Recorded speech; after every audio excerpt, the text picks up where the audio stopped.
Θα πάμε το βράδυ. Ήρθες. Τι της έχει συμβεί?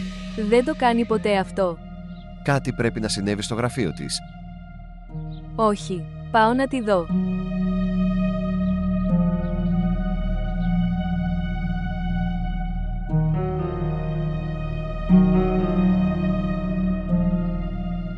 Ρώμη.